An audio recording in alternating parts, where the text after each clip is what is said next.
Good evening. Please take your seats.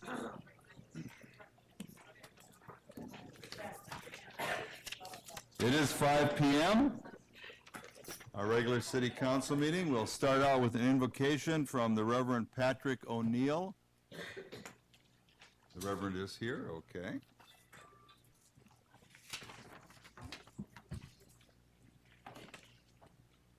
With all this excitement, I thought I was late. Never saw that before. Pretty cool. Mayor Littman, City Council, citizens of Mesquite, I want to introduce to you one of my favorite artists. His name is Richard McDonald, and Richard McDonald is 70 years old currently, and he started out as an artist. He drew things, and he entered into the world of commercial art. And he was very successful, but it didn't speak to his heart. It paid the bills, and he was good at it.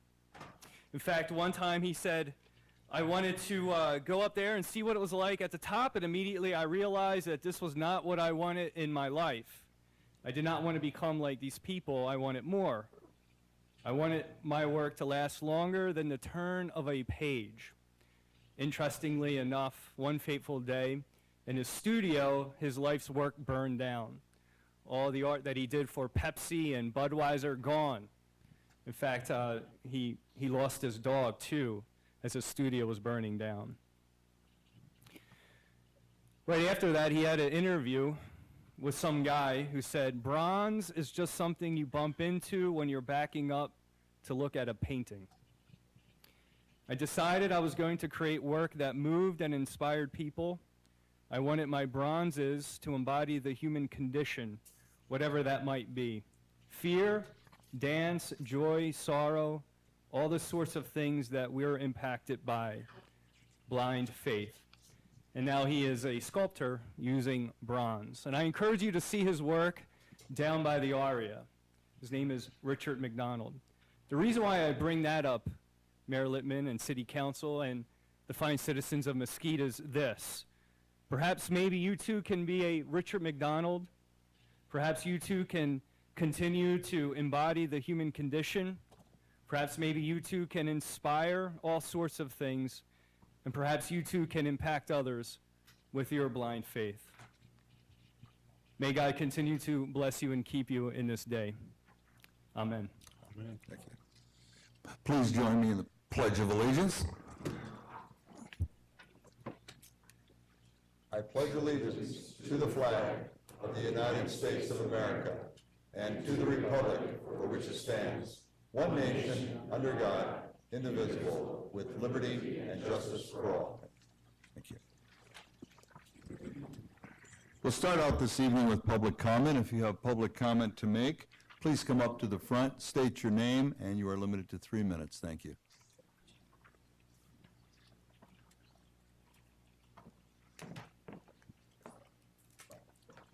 Good evening.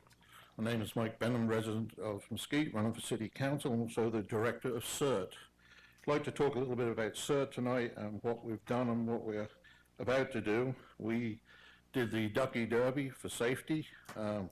We also did the ladies pilots race. In the next couple of weeks, we're at Station 3 on the 18th. We're having a cookout. We're inviting City Council and staff and the public to come and see what CERT does. We are also having a drill on the 25th at Haven Park.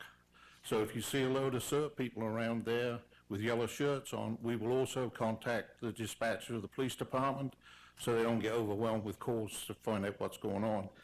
And the drill is, I'm going to get lost and they're going to have to come and find me, which is something that could well happen in Mesquite, a child or a patient with Alzheimer's. And on the 20th, between 8 and 10, we'll be changing smoke detector batteries. So if anybody in Mesquite, contact the fire department or contact me, we'll be happy to do that for you. So the batteries are free. They were donated by Eveready. And that's it for CERT. So thank you. Thank you. Okay. Do we have any other public comment? Yes, we do. Okay.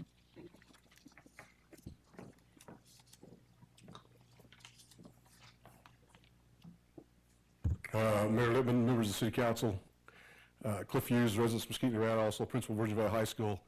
Just want to come tonight and publicly thank you, the council, and that for your support for the new gymnasium, a project that we've been fighting for since it was promised to us in 1998.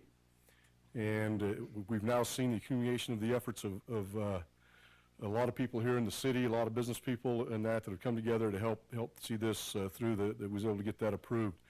Don't want to mention any names in particular, but I'm going to mention a few. I'll forget a few, but Councilman Hafen has been in a lot of the meetings.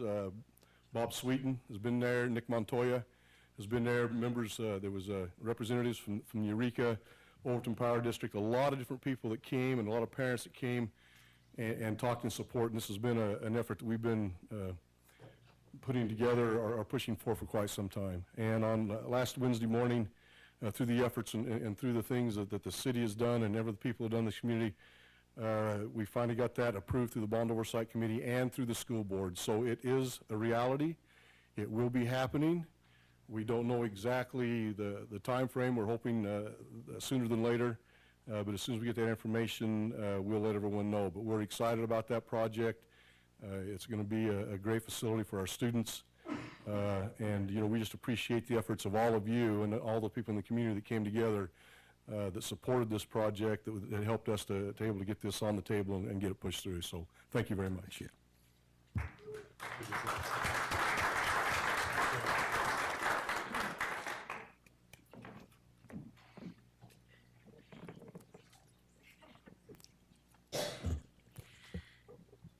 My name is Amy Marshall. I'm a resident here in Mesquite. Mayor Littman, City Council members and staff, my purpose for coming tonight is twofold. First, I would like to remind members of our community that the Virgin Valley Community Education Advisory Board, also known as the CEAB, will be meeting on Thursday, April 14th at noon in the Virgin Valley High School Conference Room. This is a public meeting and all members of the public are welcome to attend. Secondly, and the most important reason why I'm here tonight, is to take the opportunity to thank all of you for your help over the last 7 months or so. Approximately 7 months ago, Jody Thornley, a fellow CEAB member, and I met with Mayor Littman to discuss education here in Mesquite. And I want to thank Mayor Littman for taking the time to meet with us, talk with us, share with us his experiences in education, and promise his help with the Clark County School District reorganization and also with the Virgin Valley Gym a week later that came up. Shortly thereafter, I also was able to meet with Councilwoman Delaney, Councilmans Hafen and Green as well, to discuss education and the gym project. I truly appreciate you taking your time and your hard work towards these projects. Councilman Hafen has been attending monthly meetings. We've been well represented at our advisory committee meetings, technical advisory committee meetings, along with Mr. Sweeten, giving great presentations and letting them know that Mesquite is here and we will be represented. Mr. Montoya has also been with us since the first Bond Oversight Committee meeting way back when, and he was with us up until the last meeting Wednesday morning last week. I appreciate that. Many phone calls have been made, emails sent, letters written, meetings attended, contact made with County Commissioner Kirkpatrick, Trustee Garvey, and many of the students, teachers, administrators, parents, community members, business members have traveled to Las Vegas multiple times to attend those meetings and make public comment. The list could go on, and there is no possible way to thank everyone individually. But as Mr. Hughes said, last Wednesday morning the dream became a reality. And it's experiences such as these that make me happy and proud to live here in Mesquite. Our community knows how to come together to get the job done. We know how to go after something that we truly want, and we know how to work together to make a dream become a reality. And I just want to say thank you to everyone here in the community. Thank you. Thank you, Amy.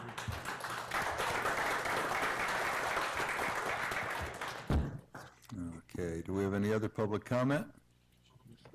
I think we do.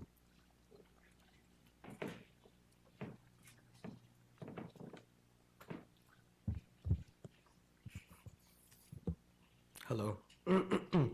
My name is Angel Gonzalez, Senior Patrol Leader of Troop 60, and today Troop 60 would like to remind the community of our annual pancake breakfast fundraiser on April 23rd, 2016. And from 7 a.m. to 11 a.m. at the Elks Lodge on Riverside Road. And tickets are $5 for one person and $40 for 10 people. Proceeds will help our scouts pay for summer camp, activities, badges, and equipment for Troop 60.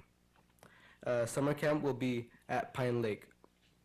We also would like to thank our charter holder, the Mesquite Resort Association, Ace Hardware, and Smith's for letting us use their location to pre-sell tickets, and the Elks Lodge for letting us use their facility, and the community for their support throughout the years. We would also like to invite the police and fire department and also the council to our breakfast. Thank you for your time. Thank you.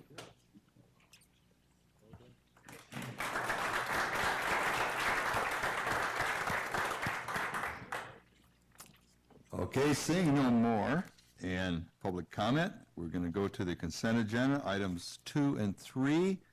They are open for public comment, but no one signed up for public comment on those items. Do we have any comment from council? And if not, I would seek a motion. Councilman Withholder. Thank you, Your Honor. If there are no other questions from council, I would like to make a recommendation that we approve tonight's consent agenda, items 2 and 3, subject to all staff recommendations and approvals. Thank you. And we have a second. Call for the vote. And that motion passes. Thank you. Item 4 is a presentation by Mr. Wes Henderson, Nevada League of Cities, and he'll be giving us an update on what is going on with the National League of Cities activities. And there'll be a presentation and discussion, possible action from council. Go ahead, Wes. Thank you. Good evening, Mr. Mayor, members of the City Council. It's a pleasure to be back in Mesquite again. I've been driving over this morning or this afternoon. I forget how beautiful it is driving in here. It's just a beautiful, beautiful city. I'd like to briefly touch on the 2015 legislative session. As you're aware, the league has 5 BDRs each session. We were able to get 3 of them passed. If you've never been through a legislative session, it's a very interesting process. It's 120 days of hurry up and wait. But in the league, we try to represent all of the cities. But I want to tell you, I noticed Mr. Hardy's over here, and I want to let you know that he works really hard for you when he's up there in the legislative building, and he's also a big assistant to the league. So, if you haven't thanked him, please do so, and thank you personally for your assistance. The 3 bills, like I said, we got 3 bills passed. The first bill was AB 19, which changes the date on which you are required to hold the public hearing on your budget every year. Previous statute was that you had to hold it on a date specific, and for cities that was the 3rd Tuesday in May. Okay, well, a lot of city councils don't meet on the 3rd Tuesday in May, so that would require them to hold a special meeting for the budget hearing, and as you know, meetings cost money. So we had a bill. We changed the date certain to now there's a window. A window opens the 3rd Monday in May and runs to the end of the month. Anytime during that window, you can have your public hearing on your budget, so hopefully you can have it during a regularly scheduled council meeting. The second bill that we passed was Assembly Bill 25. We think this bill clarified a provision that proceeds from the residential construction tax can be used for improvements to existing parks and not just for the construction of new parks. So we thought that was already authorized, but now we managed to get that in the bill, or in law, so it's in statute now. Senate Bill 22 changes provisions regarding licensing for certain types of industries, such as brew pubs, wholesale beer, wine, and liquor distributors, and craft distilleries. Prior to this bill's enactment, if one of these businesses was going to operate entirely within the limits of an incorporated city, they had to get your approval, but then they also had to go to the county commission to get the county commission's approval before the State Department of Taxation would issue them the license that they needed. That is no longer the case. If they are entirely within city limits, once the city council has given the approval to the business, the State Department of Taxation will issue them their license so they can start business and start generating revenue. One bill that we didn't get passed that I want to talk about was Senate Bill 51. And this bill would have created a state coordinated agency for the National Main Street Program. Now, the Main Street Program, if you've traveled across the country, you'll see going into some cities, they have, Main Street thing. And it's a great program. It's good for economic development. It's good for historic preservation. It's good for tourism. But without an official state coordinated agency, the city of Mesquite could follow all the protocols of this program and not be recognized. And there are certain grant opportunities out there that you can't apply for because you're not an official program. And in fact, the National Main Street Program could prohibit you from using the term Main Street for your district. We knew it was going to be hard to get that bill passed because we were asking for money out of the general fund that the governor hadn't recommended. We had the national director for the Main Street Program come out, and she testified at the Senate that for every public dollar that goes into this program nationwide, there's a return of 22 private dollars on average. Some cities are actually receiving like $30 for every public dollar in. It's a great program. It would work throughout the state. So what we're doing now is we're working with the administration to try to get the governor to include this in his budget for the next biennium. We've met with the Lieutenant Governor's office. We've met with GOED. They're in favor of it. We just need to convince the governor to put it in his budget. And we have asked all the mayors to send the governor a letter in support of funding this position. You should have got a sample letter that we emailed out. That we made some changes to the league since the last time I was here, and I think they're positive changes. I think they're going to make the league more robust and a better organization. Previously, cities were members in the league, and then towns and GIDs were what was called affiliate members. That's gone away. If you are a member of the league now, you are a member of the league. We also changed the officer structure. It was president, first, second, third vice president, secretary, treasurer, past president. So that was kind of cumbersome, and the members of the towns and the GIDs could only apply and serve in a third vice president position. So we've shortened that. We've made it a president, vice president, secretary, treasurer, and past president. Any elected member of a governing body that's a member of the league can put their name in to be elected as secretary, treasurer, and then progress through the ranks and become president. At our conference in West Wendover last October, I forgot her name, Natalie Yanish, a trustee from the Kingsbury GID, was elected as secretary treasurer. So in 2018, for the first time ever, we're going to have a GID trustee as president of the league. We also created 3 at-large positions to the executive committee. One at-large member represents large cities, one represents small cities and large towns, and one represents small towns and GIDs. Mayor Pro Tem Wilthelder served as the at-large member for small cities and large towns last year. We think that's positive. We try to represent one Nevada. In all the things that we do, we try to say we represent everybody in Nevada. But that being said, we realize that the people in Caliente and the people in Las Vegas may not have the same issues. So on that line, we have created caucuses on that same division: large towns, large cities, large towns, GIDs. For these caucuses to get together and discuss their similar challenges. And we have also allocated one of the league's 5 BDRs to each of these caucuses, with the only caveat being, of course, that the entire board has to approve the BDR before it's submitted to the legislature. We're also in the process of setting up affiliate groups of different municipal disciplines. The municipal clerks, of course, being clerks, are already pretty well organized, but we have now made them an official affiliate member of the league, and their president, Sabrina Mercandante, hope I said that right, is the chair of that association, so she is now on the board of directors. We have also set up the Nevada Municipal Attorneys Association.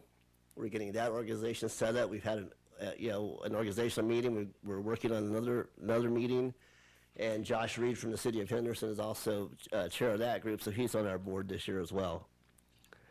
Next, we're going to be reaching out to the CFOs, and we feel that bringing these other disciplines into the board of directors is going to supply more information and help the board make better, more informed decisions.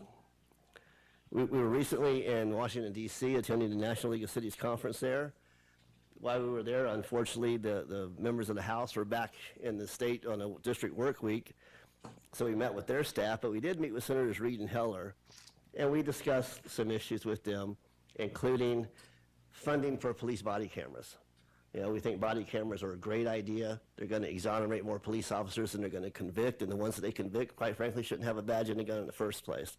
But they're expensive. So we're just trying to get some federal funding for that. We also brought up the topic of access to the federal banking system for legal marijuana businesses. You know, as you know, right now it's pretty much a cash-only business, and large sums of cash attract people that aren't really good for a city and a neighborhood. So we were asking the federal government to allow these businesses access to the banking system. We're also talking about protecting the tax-exempt status of municipal bonds, because you know how important that is. If they weren't tax-exempt, it would cost you more money to issue bonds and do public works projects. And we also talked about closing the loophole on online sales taxes. As you know, if you go online or you go out of a catalog and you buy something and you're not charged sales tax, you're supposed to fill out a form and submit the tax owed to the Department of Taxation. Nobody does that. So we have been pushing for that both at the Nevada level and at the national level for quite a period of time. And on that subject, I'd like to talk about a new idea that was actually an idea of Mayor Hafen from the city of Henderson. He wants to create a national city council meeting, kind of based on the National Night Out program. You know, and it's a great idea. The idea is to have city councils around the country hold a meeting within a particular time period with a similar agenda item on their agendas to kind of send a nationwide message. Our board of directors has endorsed the idea, and they have chosen the goal of closing the online sales tax loophole as the topic for this year. We have sent all the city managers a draft resolution and also a draft press release, so we'd like for you to consider your meeting either on May 3rd or shortly thereafter, May 3rd, that you consider this resolution and adopt that and show support for closing that loophole. We will be having a telephone board of directors meeting on May 3rd to adopt resolutions both in support of the concept of the National City Council meeting and also to adopt a resolution in support of closing the online sales tax loophole. Our next in-person board of directors meeting will be held at Las Vegas City Hall on May 23rd. At this meeting, we're going to receive a report regarding the impact of the passage of AB 493. That bill granted city governments limited home rule or limited autonomy on items of local government concern. We have entered into a contract with a professor out of West Virginia University to actually look into it from an outside perspective and tell us exactly what the impacts of that bill was. Because there were a couple of questions. It's a good bill, I think. But so we got this study, and this guy's going to come out and tell us about that. And the League of Cities is required to make a report to the legislature about the implementation and how this bill has been used. And we'll also be having, that afternoon, we'll also be discussing the issues surrounding the property tax caps and the impacts that they're going to have on municipal governments across the state. And we'll have Mr. Jeremy Aguero from Applied Analysis there to give a presentation on this issue.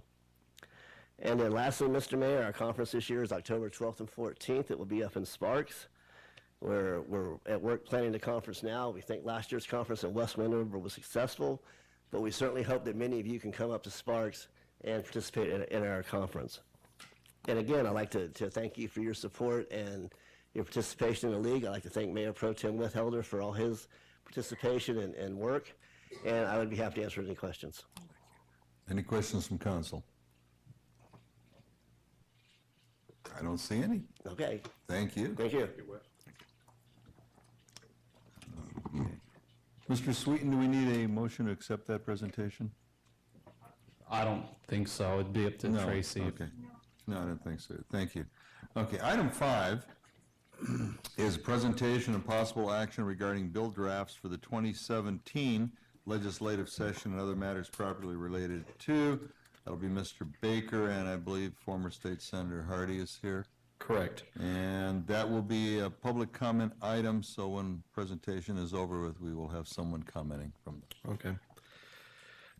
Mayor, members of council, the city contracts some state legislative affairs work with Hardy Consulting Group. Mr. Warren Hardy from that group is here this evening to discuss some bill drafts that will be coming up for the 2017 legislative session. With that, Mr. Hardy.